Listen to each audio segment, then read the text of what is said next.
Hər birinizi yeni video dərsimizdə salamlayıram. Bugün sizinlə faiz mövzusunun ikinci hissəsini keçirəm. 2 səhifəlik, sadəcə 4 məsələlik bir video dərsi hazırlamışam, video material. Burada daha çox faizlə gəlir və zərər məsələləri barəsində sizə danışacağam və göstərəcəm. Gəlin çox vaxt itirməyək, həmin məsələlərimizin izahına keçək. Deməli, birinci məsələmizi oxuyuruq. 30% xeyirlə 150 manata satılan ayaqqabı. 30% xeyir neçə faizdir ümumilikdə? Baxın, əgər biz xeyir deyiriksə, 100% üstə gəl xeyir olur. Xeyrin faizi. Zərər deyiriksə, 100% çıxılsın, zərərin faizi olur. Bu bizim bir qaydamızdır. İndi 30% xeyirlə deyirsə, deməli 130%-lə satmışıq bu ayaqqabını. 130%-ə 150 manata, yəni 30% xeyirlə satılan ayaqqabı 150 manata satılıb. Deməli, 150 manat bizim 130%-imizdir. Manat. Maya qiymətimiz də bu 100% olur. Ümumiyyətlə, xeyir, zərər bu tərz məsələlərdə maya qiymət, əlimizdə olan qiymət 100%-dir. Deməli, 100%-imiz isə x manat.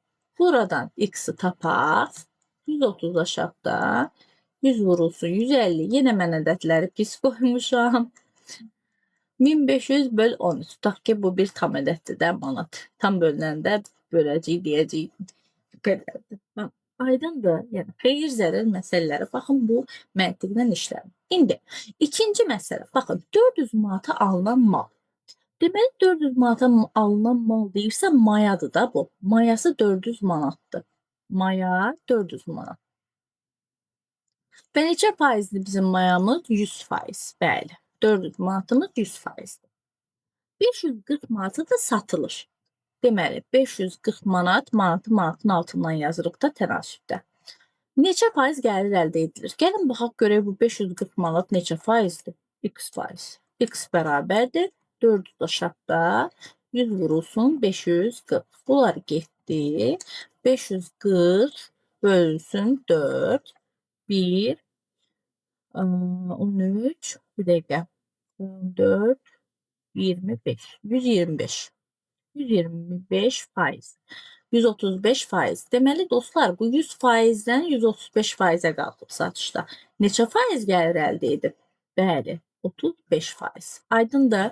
Siz əgər 540 manatın sadəcə sırf elə mayasını çıxsaydınız, baxın, 400 manat 100%. 540 manata satılıb. Buradan elə 400 manatın mayasını çıxıb 140-ın neçə faiz olduğunu tapsaydınız, 140, 140, 100. 140 böl 4. Buradan elə görəcəydiniz ki, cavab 35%-dir. Aydındır. Yəni, hər iki yolu sizə göstərdim. Keçək növbəti səhifəyə. Burada da bizi 2 dənə sual qarşılayır. Bu sualları da detaylı şəkildə analiz edək. Baxırıq, 42% xeyir ilə satılan pencək. Deməli, neçə faizdir bu? 142%. Etiket qiyməti üzərində yazılandan 50% endirim edilərək. Burada başqa məsələ var. Etiket qiyməti üzərində yazılan. Yəni, 142% yazılan nədir? Etiket qiymətidir də. Satılan qiymətdir 142%. Sonra buna 50% həmin mala endirim edilərək 38 manata satılmışdır. Deməli, 38 manatımız 50% endirim edildikdən sonradır. Yazılandan 50% endirim edilərək 38 manata satılıb. 50% bilirik də biz, yarıdır. Deməli, 38 plus 38 bərabərdir 76 manat. Etiket qiymətində deməli 76 manat olur. Bu deyir 76 manata yazılanın 50% endirim edilib və 38 manata satılıb. Aydındır? Necə aydındır? 76 manata satılıb. İndi etiket 76 manatda deyir bu satılan satış yox idi. O deyir 42% xeyirlə satılırdı. Yəni 76 manatımız bizim 142%imiz idi gəlirimizdən bir yerdə. Buna görə pencəyin maya qiyməti nə qədərdir? 76 manat 142% nəndir? Mayamız da 100%imiz x-dir. X bərabərdir 142 aşağıda 76 vurulsun 100. 76 ilə 142 2-yə getsə 38 71. Yenə mən bu ədədləri heç düzgün vermirəm də uşaqlar. 3800 bölünsün 71 deyə bir ədəd alırıq. Bu hansı ədədə gedir? 27 bölünsün 3. Yox. 17-ni 3-ə bölsək. O da getmir. Okay. İndi mən bununla vaxt itirmək istəmirəm. Yəni bir sözlə maya qiyməti bu qədərdir. Maya qiymətimiz bu qədər olur. Sonra keçək sonuncu suala. Kifayət qədər gözəl sualdır. Kifayət qədər bizə fərqli baxış bucağı qazandıra biləcək bir sualdır. Ona görə diqqətlə baxmağınızı istəyirəm, diqqətlə qulaq asmağınızı istəyirəm. Dostlar, ümumiyyətlə qeyd edim ki, faiz elə bir mövzudur ki, müxtəlif üsullarla tapmaq olar. Yəni siz bu üsulla, başqası bir başqa bir üsulla və s. tapmaq mümkündür. Əsas odur ki, yazdığınız üsul özünüzə məntiqli gəlsin və düzgün cavabı tapasınız. İndi burada biz sıfırdan riyaziyyat başlığı altında bu dərsləri keçdiyimiz üçün daha çox məsələnin məntiqin sizə daha aydın izah edəcək bir tərəfdən izah edəcəm mən bunun izahı. Gəlin çox vaxt itirmədən məsələnin üzərinə baxaq. Deməli, deyir ki, satıcı 800 manata aldığı məhsulun 1/4-ni. Yəni burada bir dənə məhsuldan söhbət getmir də dostlar. Məhsullara ödədiyi pul, məhsulların maya qiyməti, yəni bir neçə məhsullar alıb və ümumilikdə onlara nə qədər ödəniş edib? Bəli, 800 manat ödəniş edib. Yəni 800 manat bizim mayamızdır. Maya pulumuzdur. Deməyi sonra nedir? Bizə nələr deyir? Deyir, məhsulun 1/4-ni 20% xeyirlə. Dostlar, 800 manatın gəlin 1/4-ni tapaq. 800 manatın 1/4 hissəsi 200 manatlıq maldır, düzdür? 200 manatlıq malı 20% xeyirlə əgər bu insan satırsa, 200 manatın 20%-i nə qədər eləyir? 200 vurulsun %20 bərabərdir 40. Düzdür? Deməli, 200 plus 40 bərabərdir 240 manat.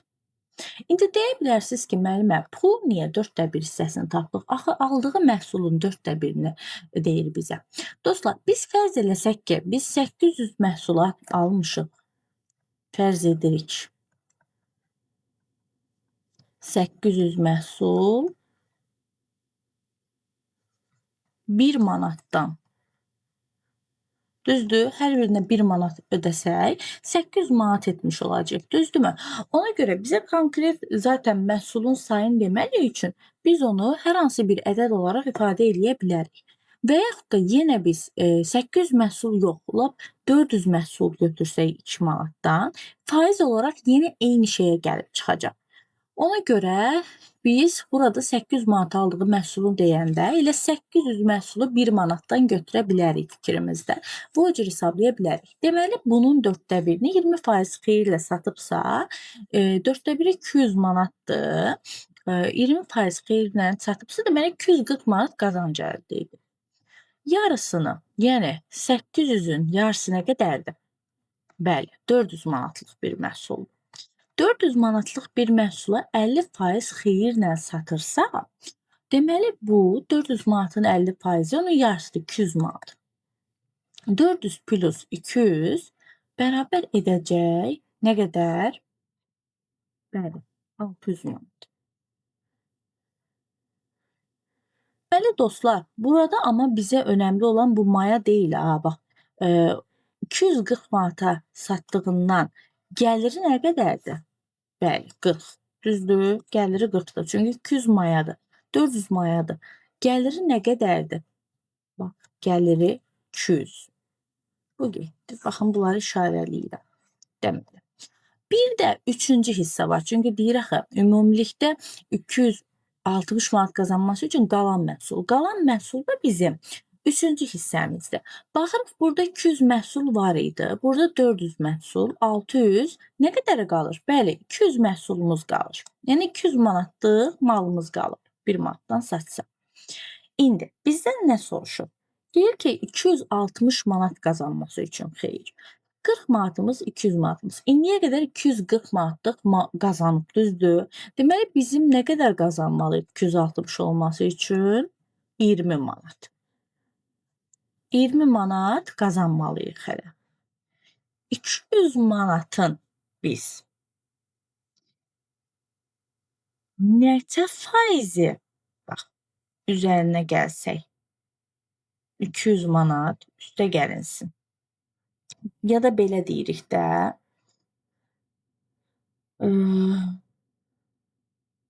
20, bu 20. 200-ün neçə faizidir? Yəni, üstə gəlinsin faizdir, xeyri. Xeyri edib harasa 220 manat, düzdür? Biz burada 20 manat xeyir qazanmışıq. Faiz dediyi hissədə 20 manatdır.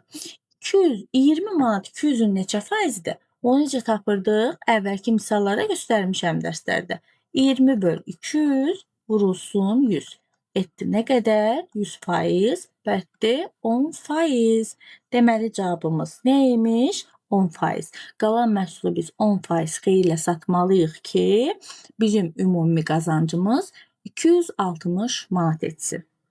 Ümid edirəm başa düşdünüz. Başa düşməmisinizsə təkrar izləyin bu videonu. Yenə deyirəm, burada 240 manat qazanc əldə etmirik. Bunun 200 manat mayasıdır, yaxşımı? Gəliri isə 40. Hətta ola bilər mən bəlkə videoda fikirli olmuşam, demişəm 240 manat gəlir əldə etdik. Xeyr, 240 manat gəlir deyil. 240 manat bizim buradan aldığımız puldur, cibimizə qoyduğumuz puldur. Hansı ki 200 manatı bizim onsuz da cibimizdən maya olaraq çıxmışdı. Deməli, buradakı tək qazancımız 40 manat. Burada da eyni şəkildə 200 manat. 240 manat bizdən 260 manat qazanmağımızı istəyir. 260-a çatdırmaq üçün biz hələ 20 manat da qazanmalıyıq. Deməli, yerdə qalan 200 məhsuldan biz 10% ilə satanda, 10% xeyirlə satanda həmin məbləği qazanmış oluruq. Faiz ikinci hissədə bu qədər. Gələn dərsdə məhlul məsələləri sizə izah edəcəm. Mütləq dinləyin, məhlul məsələlərini çox sevəcəksiniz və başa düşməyən heç kəs qalmayacaq. Bunu sizə əminliklə deyirəm. Sağ olun, gecəniz xeyrə. Ya da gecə deyil, bəlkə sizdə, ona görə sizə uğurlar arzulayıram. Sağ olun.